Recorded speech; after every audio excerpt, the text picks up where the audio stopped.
My grandmother was born here at Wallaga Lake, and so was mother and father's and my great-grandmother and great-grandfather. That makes me a Diringin man from Yuin Nation on the south coast here. Look, it means a lot to the community, mainly because of culture and working on country. A lot of the actions out of that Initiative 4 will benefit Aboriginal community and their relationship with Marine Parks Estate, you know, which for us down this way on our south coast, people from Yuin Nation is really important. We see it as probably the most important part of our lives is our connection and our association with country and the water. The water's here, salt water.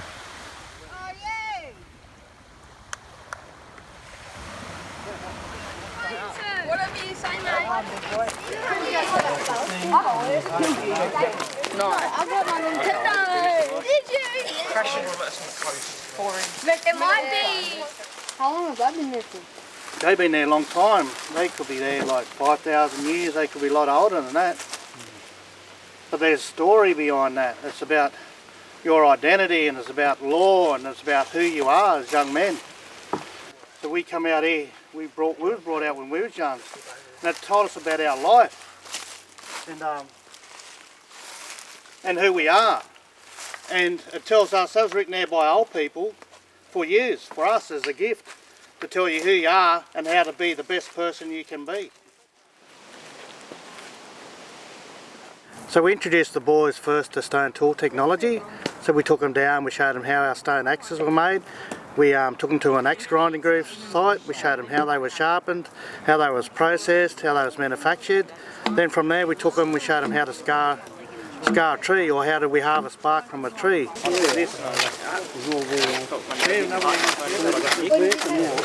And as we found out, it wasn't an easy process, it was quite hard, so you have to be quite selective.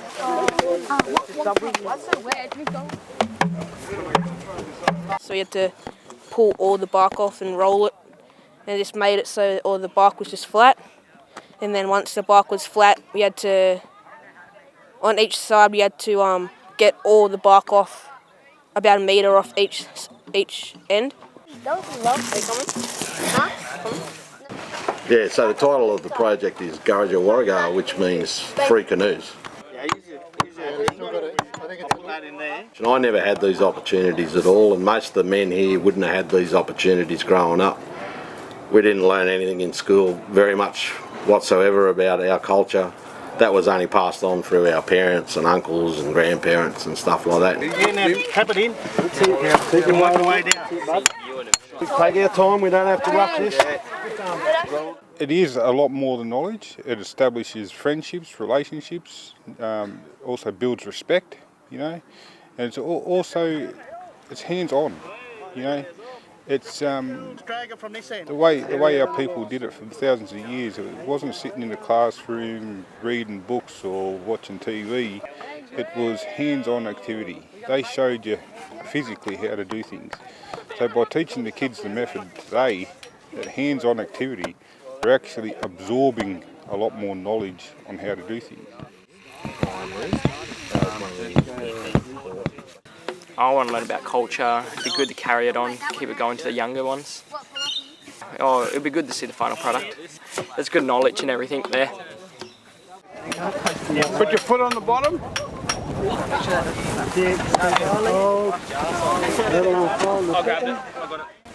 And we just got the kids involved and just showed them what to do and put a line down there. So, okay, you're going to mark down there. Now we've got to get this bark off without breaking it.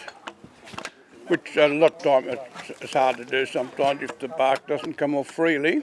Then strip it, what we call strip it, the outside, and turn it over and strip the inside, and then we use the inner bark that we strip off for making rope. I'll go on Daryl's team. I didn't want to get big. And some of the storytelling about what the other communities might call our myths, but are, you know, they're our they're our culture and they're our beliefs. Everyone has their own beliefs, and that's fine. And these are ours, so we taught the boys some things that they probably didn't know before, or might have known a little bit about, but now know more about and have more understanding. And as a 14, 15, 12-year-old, you can sort of fob it off and laugh and think it's funny, but that knowledge is there now, and they can't get rid of it.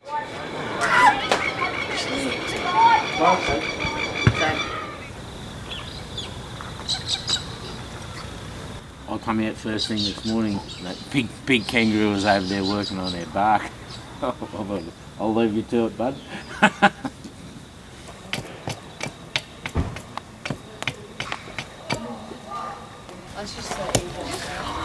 It's going to go on the end of the boat. And when you bring everything together, you spear this into it. It's going to hold together, and then you wrap the rope around. Oh, yeah. That's what that's all about. And then every year or every couple of years we get together for a Ewan regatta on one of the rivers or lakes, and we have fishing competitions and we have racing canoe competitions, and we just compare how we went about that year's canoe making and what new skills and tricks we've come up with, so that we completely rebuild a skill that's been lost to us for over 100 years. So that's my plan. That was my hope, my dream. And I'm not the only one with it now, so we just keep, when you've got people like land councils and local land service and forestry, my old bosses, national parks and that involved, I figure within 10 years' time maybe that can be a reality. If these kids can pass that on to their non-Aboriginal friends and teach them about their culture, builds up their pride, means they come to school more often, we get better outcomes academically for them, which is better for them in their adult lives. So, two birds with one stone. And plus, we as men get to do what our ancestors did, pass on knowledge.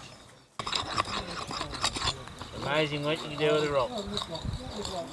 Last time I made one of those was with my dad in 1959. My dad would have taken 5 minutes to do that. He just knew which tree to pick, which one was the oldest one. Blue ash. Blueberry ash. Some of the boys down there, I think all of them had a go at making some rope. We use that then later on the canoes. Get a fire going. Then you sort of steam the ends so you can fold them over.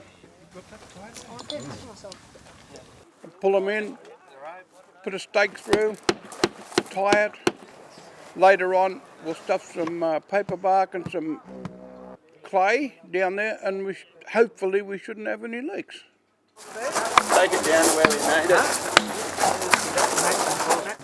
it. Keeping our culture alive, and if we don't teach our young ones now, then it's going to fade out, and we're all going to be left with nothing in the end. So. Oh, this way. It's like there's like so much has been lost and we're only just getting it back. And then people they're are trying to keep it. So in all their hard efforts, so I would like to keep that going, and then so years, generations down the track, they know what we know, or if anything more than we know.